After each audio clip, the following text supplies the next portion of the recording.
Welcome to Real Judaism with Rabbi Klapper. Unfiltered wisdom for Jewish life. Starting Perek Tes here, Chelek Gimel Perek Tes, Shira and Zimra, singing and different types of song, two different types of things, Shira and Zimra. What are these two things? We know Shabbos is very, very much in tune with the singing. We have a longer Psukei de Zimra. We have a Kabbalah Shabbos, right? And here in Shari Tzvila, we love to sing, and it's a big part of Shabbos. And the truth of the matter is that song is a big part of Yiddishkeit. Certainly, say all of Sefer Tehillim, but a lot of Sefer Tehillim is Mizmor Shir, right? Which is also Mizmor and Shir, two different things, or Shir Mizmor. Or Shir Lanu Shir Chadash, right? There's a lot of song that we sing. Yeah, that's what the difference between a mizmor. Yeah, that's what we're here to talk about. But what does this have to do with Shabbos? Also, that's the main point over here. We're going to take take a break, not really a break, because he quotes from his own Sefer Shari and Tzvila. So let's get started. Shabbos, right here in the beginning, Perek Tes. Shabbos Kodesh Minhag Yisrael Atet Chashivos Miyuchedet L'Shira L'Zimra. It is, like we just said, the Minhag Yisrael is to put a special emphasis on different types of songs, Shira and Zimra, song and song. We'll see what the difference. What is Shira and what is Zimra? B'chol ha'su'udos noegim Yisrael b'zmiras Shabbos.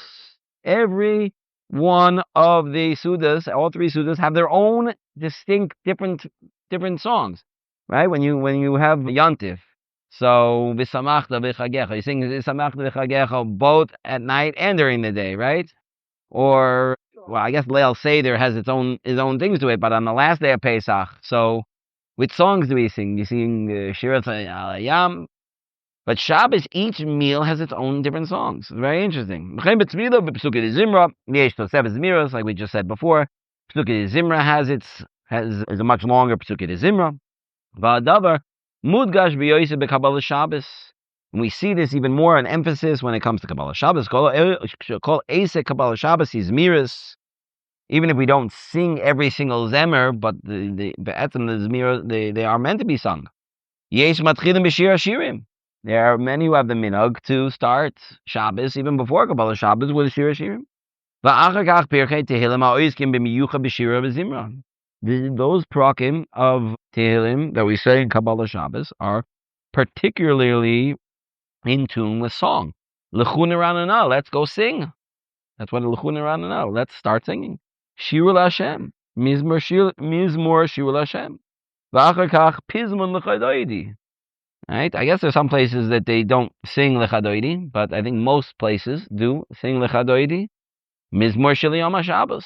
That is Kabbalah Shabbos, completely full of song.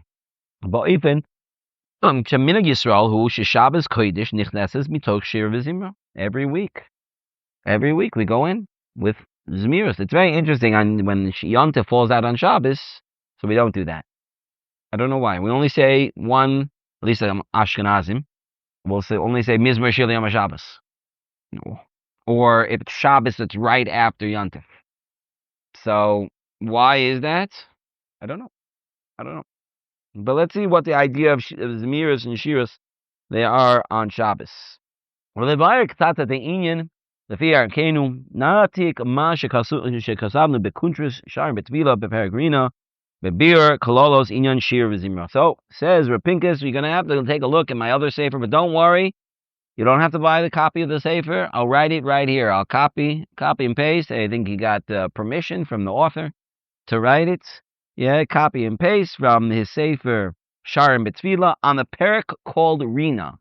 The perek called Rina is a type of Tefillah, which means glad song. That's what Rina means, right?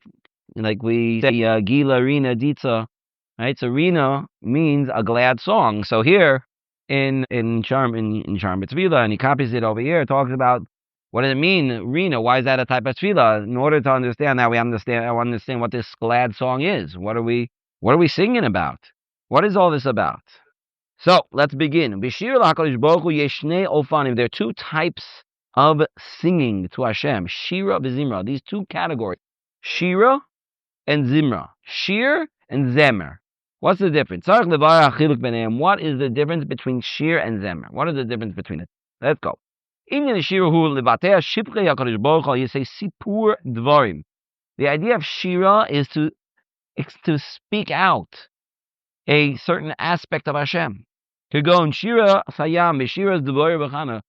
The words that are expressed through song, through a tune, that praise Hashem, that say something great about the way Hashem acts towards us. For example, the Shira Sayam, Az Yashir, we're going to sing and say all the great things about Hashem, how Hashem has defeated his enemies and saved Klal Yisrael, or Shira's Devoira, or Chana. These are all Shiras, and we call them Shiras. The Shira's David as well in Tanakh, that they are actual words that are put to tune in order to express a certain idea. Indian azim. There's a tune, or you're saying this is the word? Is that the words are the No. themselves? So the words themselves is just a speech. Obviously, we're talking about singing. We're talking about singing for sure. It's just singing with words. You'll see in a second that's what it means. Ina zimra hu niggun v'chochmas hamuzika shaya Leviim bekin ba. Zimra is the music, and we're going to see in a second it means only music, without words. So the difference between Zimra and Shira is that Shira is music with words, and Zimra is music without words. As they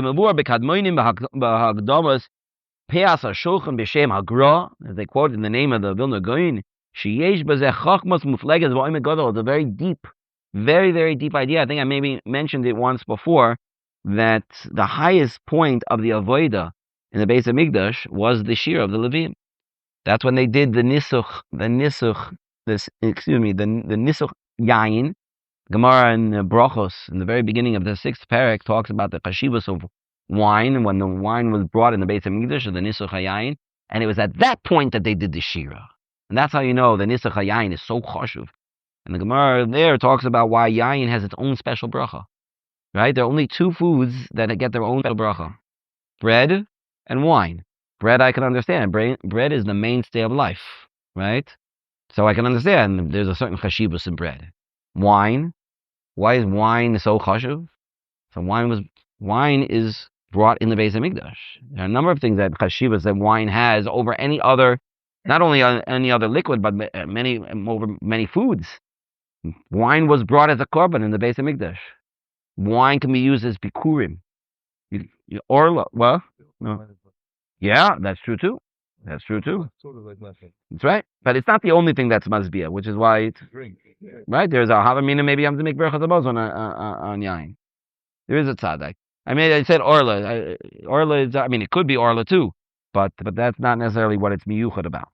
But there are a number of things that wine has. And when was the wine? What happened in the Beis HaMikdash when they poured the wine libation, the nisuch hayayin? That was when the shira was.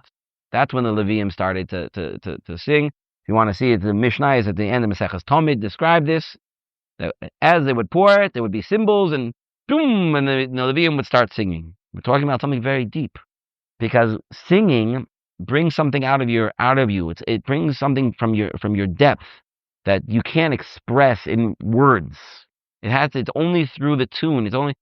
I think many of us, all of us, we can feel this, right? When there are certain tunes that some people, everybody has their own specific tunes that they enjoy very, very much. I personally am a very big fan of the Ma'ashiv, Rav, I think it was Rav Felt, what's his name, who just passed away just now, Rav Wolfson, Rav Aviezer, Wolfson, who just passed away just now. Yeah, what? No. Here, not Rav Moshe Wolfson. I wasn't talking about him. The one who just passed away here. It's Israel, Rav Daniel Wolfson from his father. And he was the one who made this tune for Ma'ashiv. He was the one who wrote the tune. Such a beautiful tune. Ma'ashiv l'Hashem. The words and the tune work so perfectly with each other. And that's really what we're going to get into Shira. That's what it means, that the words, tunes can take the words to a new level. You can say something like, thank you, Hashem, I'm very grateful for everything that you do to me. But when you put it to music, there's a depth that you can't reach otherwise. A person can be so moved by it, can come to tears by the song. People are, because there's a tremendous depth when you take words and you put it to the right tune. Obviously, there's some that the words and the tune don't fit at all, but we're not here to talk about my pet peeves about this kind of stuff. So we're moving on. O amiras halel she'enu mifaret hanisim shaleim oimer halel achshav. Is that right? So that's when a person sings Hallel, but you're saying the words. But here, when we're talking about Zimra, we're not talking about saying any words. Alatzaka klolish shel Hallel b'odas Hashem. It's just the tune. Just the tune moves you, right? There are songs that there are no words. It's just a tune. That's all it is, and it can be very, very moving. Near Lefiani is daiti, says Rapinkus, Shema shenechliku chazal im ikar shira v'peh o ikar shira v'klid, is a sugya mesecha sukkah, is the ikar shira in the Beis HaMikdash, is the ikar the singing of the Kohanim, or is it the kalim, or is it the music produced by those who are playing the music? The machlokes Mesechus Erech, who were playing the instruments in the Beis HaMikdash? Were they either Leviim, or were they Kohanim, not Kohanim, Yisraelim Miyuchasim, meaning Yisraelim who had Yichus, or not even that? There were Avodim even could play. But what was the ikar? Was the ikar the singing of the Leviim, or was the ikar the music that was being produced by the musical instruments? Hainu im ikar ashira heim hamilim shal psuke atoyer b'tehilim shahayo oimrim halavim b'shir Beis HaMikdash. Was that the main part of the song? Was it the words that the Leviim were saying? Or sheikar ashira hu niggun shahayim mivasem biyoifi ikar b'kli shir, and that came through. The tune came through the musical instruments. Inyan ha-niggun hu. What's the idea of the niggun? Right? The tune.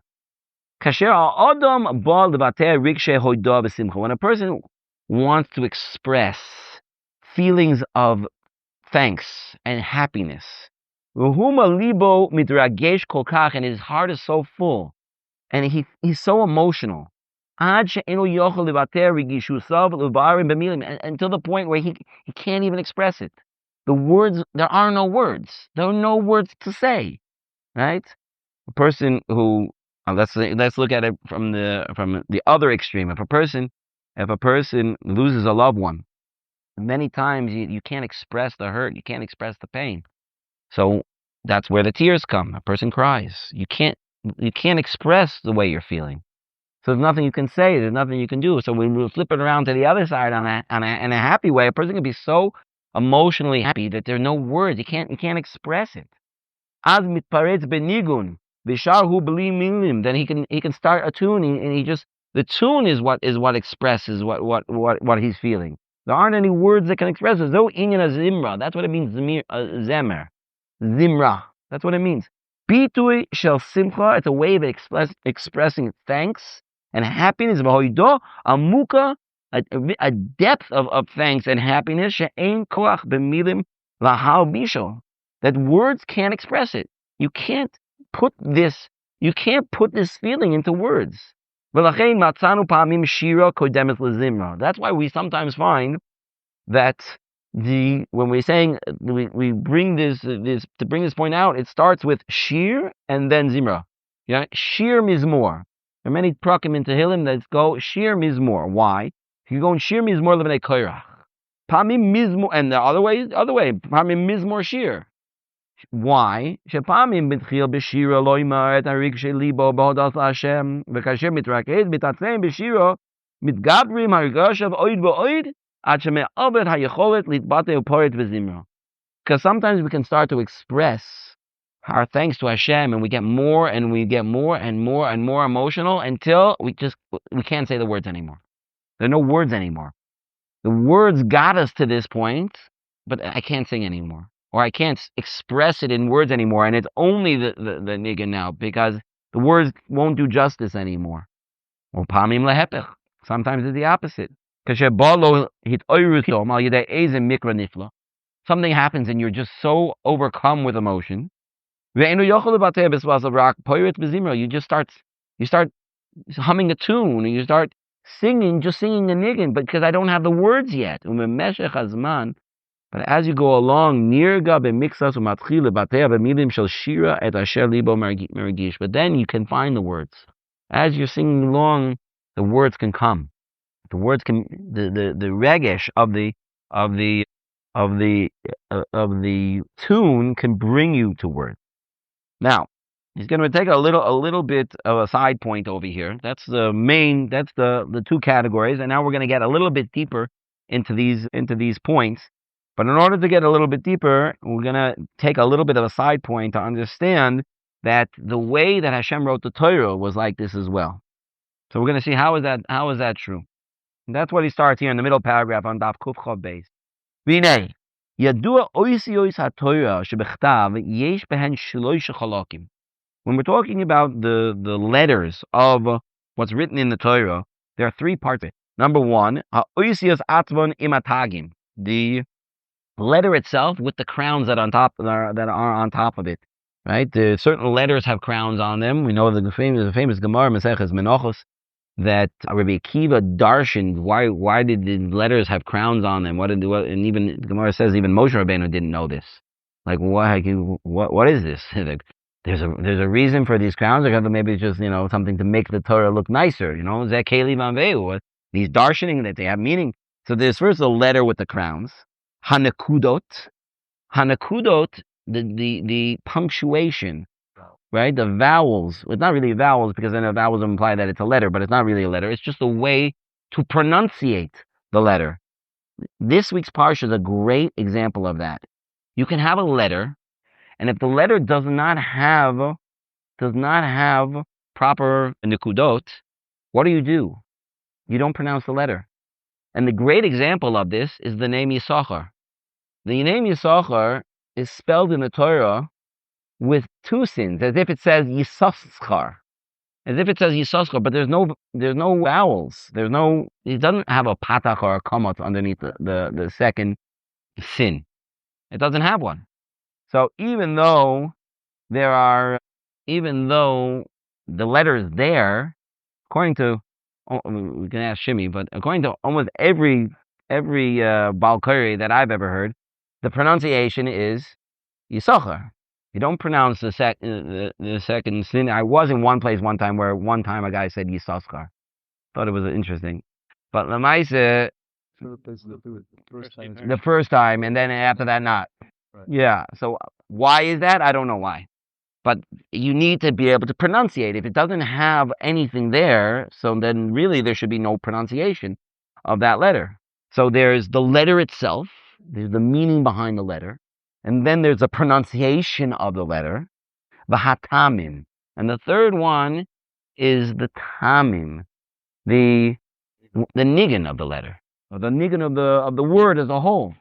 Right? By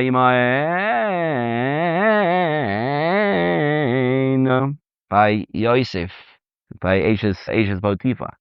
Right? It brings a whole new meaning to what it is. The famous one is the word of the Vilna Gaon in Parshas Vayigash.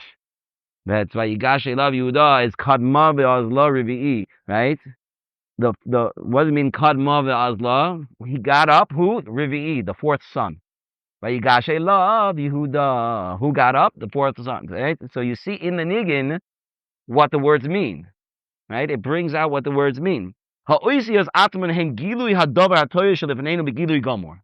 talking about the letters is the, I guess you could say, the physical manifestation of what is the Torah saying.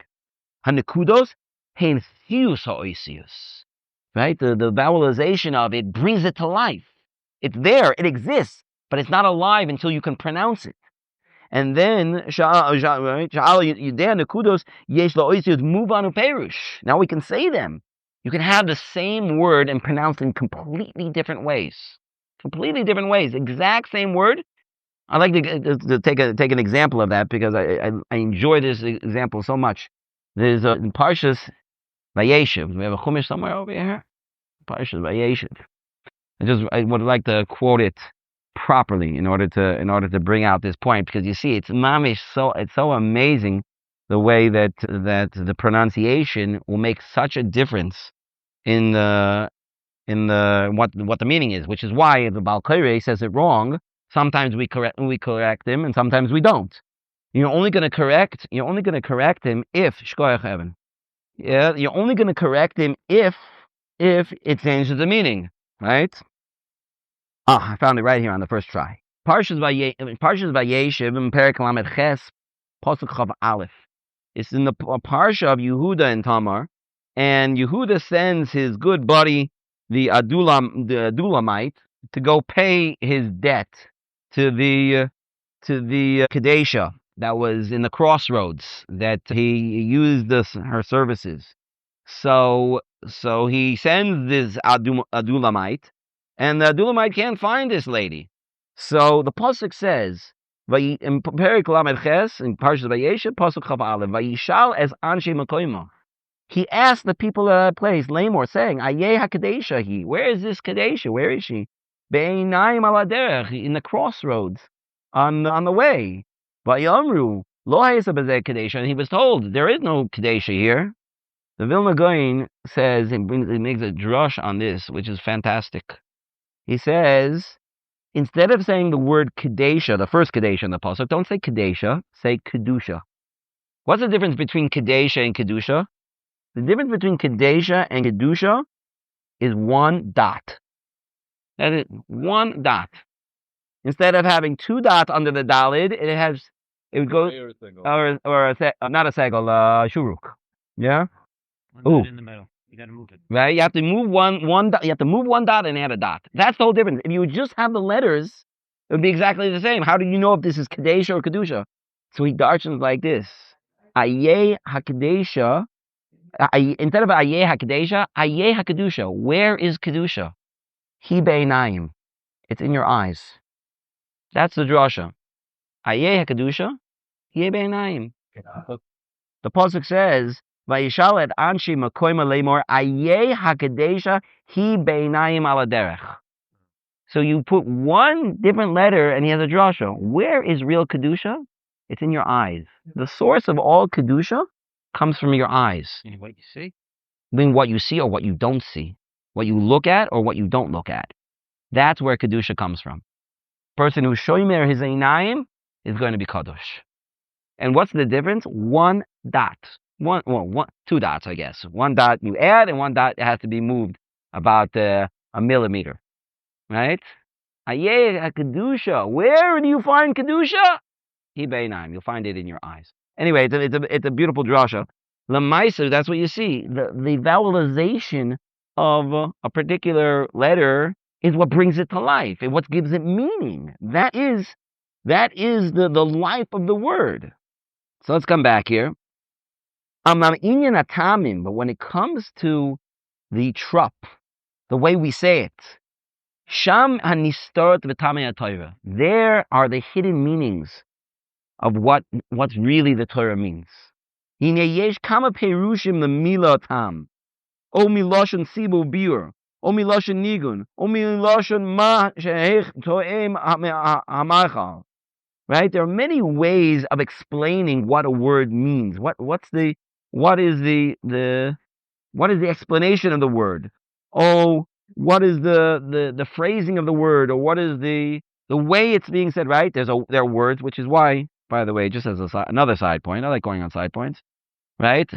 Texting and WhatsApp is one of the most lowest forms of communication because you are communicating solely based on the written letter. There is no vowelization, and there is no tone to the communication at all. You basically just have words, right? Like it says on there, milk, eggs, juice, right? That's the whole thing. So, what? Pictures, right? But a text message doesn't convey very much communication. When you're talking to somebody on the phone, at least you can hear their tone. When you're with somebody in person, you're getting a lot more. You're getting body language. They say most communication is through body language anyway. So imagine if you don't have body language at all, and you don't have any tone. We just cut down communication to like like 5% of what it could be. So you imagine why people have told me we can't communicate like this. We can't. There's so many misunderstandings through WhatsApp or through texting because you don't really understand what the person's saying because there's no tone, there's no body language. And other people, unfortunately, say the opposite. We only communicate like this. Nebuch, I heard one time he says, I love this. This way I don't have to talk to my wife. Right? But there's so much light that's behind the niggun. The way you say it. What meaning what does it taste like? What does the word taste like? Right? All three of these things that come up together, it's like you like, for example, like a cake. You look at the cake. Wow, it looks so pretty. It looks like such a nice cake. You know, it's such a funny thing. It's such a funny thing. Somebody mentioned the bar mitzvah cakes. Bar mitzvah cakes. Does anybody ever eat the bar mitzvah cakes? Ever? It's so fancy. It's so nice. They put a chocolate tefillin on there, and it's like it doesn't even get cut because who can't cut it? It's so pretty. It's so nice. So I said, you know what? We should just take a plastic container, and that's the form, and just put katsefit on it. You don't even have to make a cake. That's all you do. Just put frosting on it. Nobody's eating it anyway. Plus, even if they're going to eat it, they're just going to lick off the katsefit too, and then just lick off the frosting. No, there's depth to it. There's something there. So you look at it from the outside. You don't know. You look at it. It looks pretty. It looks nice. But when you taste it, now I know what's really in this. What the flour, how much flour it is, how much sugar, the different ingredients that are put in. When you taste it, now I know really what's going on inside. It's the same thing with regards to the niggun of the Torah, the trop of the Torah, how we read it, how we say it. It happens to be that Shimmy is great over here because he always puts little emphasis on different things. You're paying attention when he's certainly during Megillas Esther. It's always fun during Megillas Esther. But even regular weekly Kriyas Torah, he always puts emphasis on different things, and a lot of times it's based on what the Rav spoke about in the drasha right before Kriyas Torah. He'll put a certain emphasis on it. I enjoy it very much. Anyway, so it's the same thing. This is where they're hidden. You want to hear what Hashem wanted to say when He gave us the Torah? Listen to Kriyas Torah, or read your own Kriyas Torah based on the Tamim. You'll hear that's the way Hashem wanted to give over. Even according to our understanding, where to stop a pasuk, where is a nechnachto, where is a soul pasuk. Where to put emphasis on. Rashi many times says you put an emphasis on this part of the letter or this part of the letter to know if it's the same word. But if you put here, it means present tense, and over here, it means past tense. It's not only just to understand if it's present tense or past tense. And also to really understand what do the words mean. And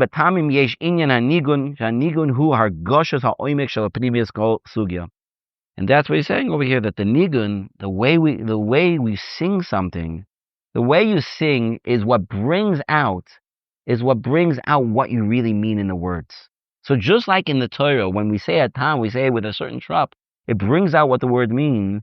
When you're singing a song and it goes a certain way, and here comes the high part, and then goes the low part.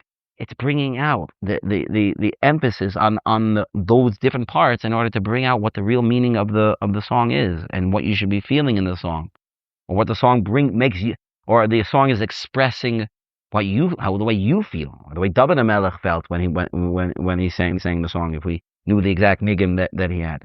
I know we're right in the middle over here, but we are out of time for today, so we'll have to continue this Be'ez Hashem next week.